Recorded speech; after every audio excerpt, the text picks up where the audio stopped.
আজ ২৪শে মার্চ বাংলাদেশ ক্রিকেটের সূর্য উঠেছে আরেকবার।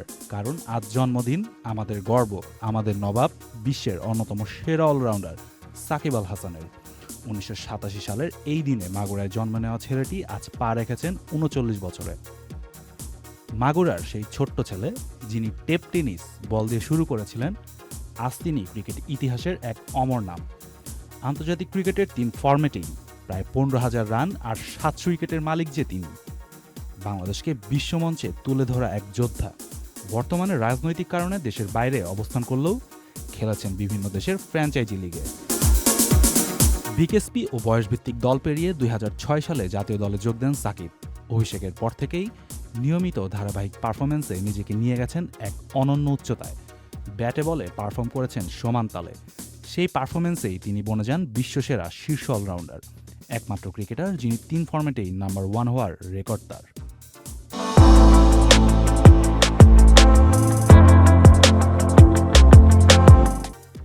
এবারের জন্মদিনটা একটু আলাদা। সাকিব এখন বিদেশে। দেশের রাজনৈতিক পরিস্থিতির কারণে তিনি এখনও ফিরতে পারেননি। তবু দূরত্ব কোনো বাধা হয়নি ভালোবাসার। বিসিবি পরিচালক আসিফ আকবর লন্ডনে সাকিবের সাথে কেক কেটে জন্মদিন উদযাপন করেছেন।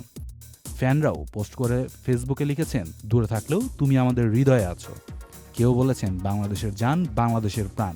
কেউ বলছেন কিংবদন্তি অমর রথ। সাকিব ২০২৪ সালের রাজনৈতিক পরিবর্তনের পর দেশ ছাড়েন এবং এখনও ফিরতে পারেননি।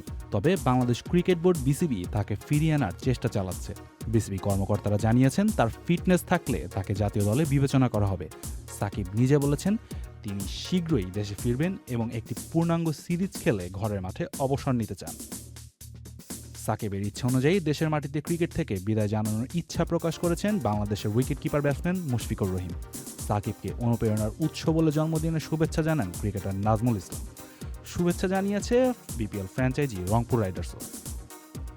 সাকিব শুধু ক্রিকেটার নন, তিনি একটি প্রজন্মের অনুপ্রেরণা।